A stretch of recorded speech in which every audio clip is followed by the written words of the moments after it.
Membahas lebih jauh soal kasus surat berkop Kementerian UMKM yang memantik respon publik, kita bahas bersama dengan peneliti Pukat UGM, Mas Zainur Rohman, dan juga ada pengamat politik internasional sekaligus mantan Duta Besar RI untuk Republik Tunisia, Pak Ikrar Nusa Bakti yang telah bergabung bersama kami di Kompas Petang. Salam sehat semuanya.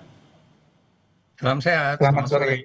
Selamat sore. Saya ke Mas Zainur dulu. Mas Zainur, Anda melihatnya apakah ini perlu didalami, terutama dengan adanya dugaan pelanggaran dalam kasus ini? Sangat perlu didalami ya. Menurut Undang-Undang Nomor 30 Tahun 2014 tentang administrasi pemerintahan, ini saya sangat menduga merupakan satu bentuk penyalahgunaan wewenang. Penyalahgunaan wewenang itu ada tiga: melampaui wewenang, mencampur adukan kewenangan, atau bertindak sewenang-wenang. Nah, apa urusannya ya? Urusan seorang istri menteri diberikan surat menggunakan kop kementerian oleh sekretaris kementerian. Ini dugaan saya, yang pertama bisa merupakan pelanggaran etik, yang kedua bisa merupakan pelanggaran administratif, atau yang ketiga kalau ada uang negara yang digunakan bisa menjadi pelanggaran tindak pidana korupsi dijerat dengan pasal 2 ayat 1 Undang-Undang 3199 Junto 20 2001. Jadi ini kegagalan untuk membedakan mana urusan-urusan privat, mana urusan-urusan kedinasan. Nah, soal pembelaan diri dari Menteri UMKM, ya silakan, perlu dibentuk satu tim investigasi. Apakah ini sekretaris kementeriannya yang over sehingga melakukan penyalahgunaan wewenang, atau ternyata ada perintah. Nah, untuk memperjelas itu semua, maka menurut saya di internal kementerian perlu dilakukan investigasi oleh inspektoratnya. Di eksternal kementerian perlu dilakukan pendalaman oleh KPK untuk mendalami ada atau tidaknya pelanggaran hukum pidananya. Di internal kabinet, saya berharap Presiden Prabowo juga perlu melakukan investigasi untuk memperjelas semua agar ini tidak terus terulang. Menyasar, ingat, belum lama ketika setelah dilantik, salah satu anggota kabinet itu menggunakan kop kementerian untuk undang pengajian dalam rangka pengerahan massa. Nah, ini kan terulang lagi gitu ya, menggunakan kop kementerian untuk kepentingan yang diduga tidak ada kaitannya dengan kepentingan kedinasan. Jadi Nah, berarti bisa bisa diusut ya, Mas Zainur, mohon maaf saya potong. Berarti bisa diusut terkait dengan penyalahgunaan kekuasaan dan juga ada indikasi pelanggaran lain, termasuk meminta KPK untuk menyelidiki hal ini ya. Meskipun dari menterinya sendiri sudah melaporkan bukti-buktinya ke KPK. Ya, jadi kan ada tiga kemungkinan itu tadi: pelanggaran etik, pelanggaran administratif, atau pelanggaran pidana. Disampaikan kepada KPK itu, KPK akan bisa menangani sebatas aspek pidana. Kalau ada uang negara yang digunakan secara melawan hukum, bisa terjadi kerugian. Misalnya nih, misalnya dari sisi akomodasi, kemudian misalnya kalau ada akomodasi yang menggunakan uang kedinasan, padahal itu bukan untuk kepentingan kedinasan, maka itu artinya merugikan keuangan negara. Tapi kalaupun tidak ada satu rupiah pun uang publik yang digunakan, tetap saja ya petugas-petugas di KBRI, apalagi misalnya ada diplomatnya, itu dibayar jamnya menggunakan pajak rakyat. Sehingga itu tetap ada bentuk pelanggaran administratif maupun pelanggaran etik. Bahkan dari sejak penggunaan kop kementeriannya saja, itu sudah merupakan satu bentuk pelanggaran kalau ternyata bukan acara kedinasan menggunakan kop kementerian. Clear, Undang-Undang 30 2014 pasal 17 ayat 2. Oke, kita tangkap sampai di situ. Saya ingin bertanya ke Prof. Ikrar yang juga sebagai mantan Duta Besar RI untuk Republik Tunisia. Sepengalaman Anda pada saat ada pejabat negara yang melakukan kunjungan pribadi begitu, apakah juga pernah mengalami kasus yang sama dengan hal ini? Saya kalau pejabat negara kunjungan pribadi hampir-hampir tidak pernah ya. Tapi kalau kemudian orang biasa, ya saya beri contoh misalnya atlet kita ya, akan datang ke Tunisia dan kemudian minta perbantuan ya, itu biasanya saya bantu. Saya beri contoh misalnya pernah ada 2 kali atlet tenis dari DKI Jakarta ya, dia akan bertanding di Tunisia dan kemudian minta ditonton, ya saya datang misalnya ke Hamamet untuk menonton misalnya. Atau misalnya kalau Anda tahu ya yang namanya atlet Paralimpik ya, yang pusat pelatihannya tuh di Solo, kalau mereka juga akan bertanding di Tunisia, ya itu biasanya juga mengirim surat pada kami untuk meminta bantuan, ya. Paling tidak bantuan transportasi pada saat ada terjadi hal-hal yang tidak diinginkan, karena Anda tahu ya, tidak semua kemudian negara memperlakukan tim dari berbagai negara itu juga dengan sangat apik, ya. Dan kemudian waktu itu pernah terjadi, ya, rombongan Paralimpik itu sudah katanya siap untuk pulang ke Hammamet, ya, yang jaraknya itu lebih dari 60 kilometer dari Tunis, ya. Itu tiba-tiba menelpon saya, Pak, apakah kami bisa dibantu, karena ternyata tadi bis-bis angkutan untuk kami sudah tidak ada di tempat, ya. Berarti Dan sekedar akhirnya, memberikan pertolongan dan bantuan ya. Tapi kalau oh betul, menerima permintaan menjamu pejabat untuk kegiatan-kegiatan pribadi seperti ini, sepengalaman Anda pernah melakukan itu atau tidak bagaimana pernah, sebenarnya tidak pernah. aturannya? Tidak pernah, ya. Jadi biasanya para pejabat itu, ya, kalau misalnya para menteri juga datang ke Tunis, ya, itu paling saya juga datang aja jemput di airport, ya, di depan pintu pesawat, dan kemudian saya bawa beliau-beliau itu, ya, seperti Bu Sri Hmm. Mulyani ataupun Pak Enggar Tiasto Lukito, ya, ketika datang ke Tunis untuk urusan resmi, itu saya cuma mengantar mereka-mereka itu ke hotel dan tidak sepeser pun kami mengeluarkan uang untuk kebutuhan akomodasi, ya.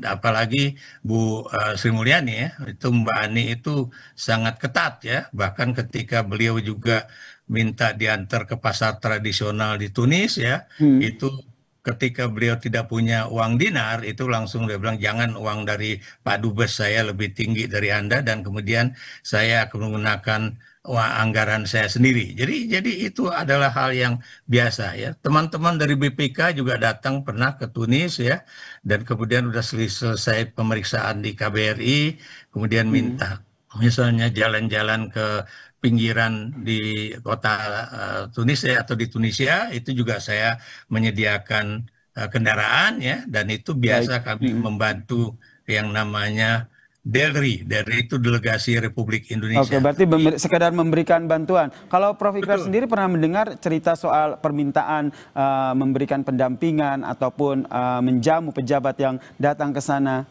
Dan apakah itu akan mengganggu kinerja dari kedubes sendiri?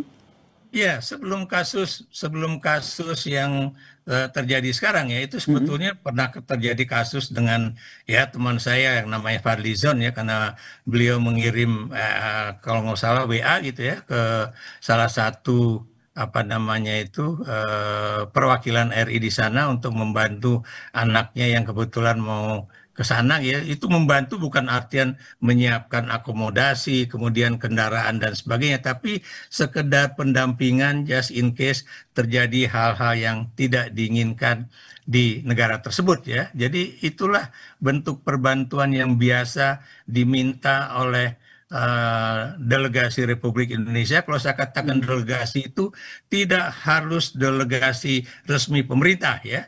Bahkan yang namanya Mm. olahragawan aja, orang biasa bisa minta bantuan, ya. Baik. Apalagi Kalau kalau untuk surat mereka. dari kementerian sendiri biasanya siapa yang mengeluarkan untuk memberikan pendampingan di negara yang dituju?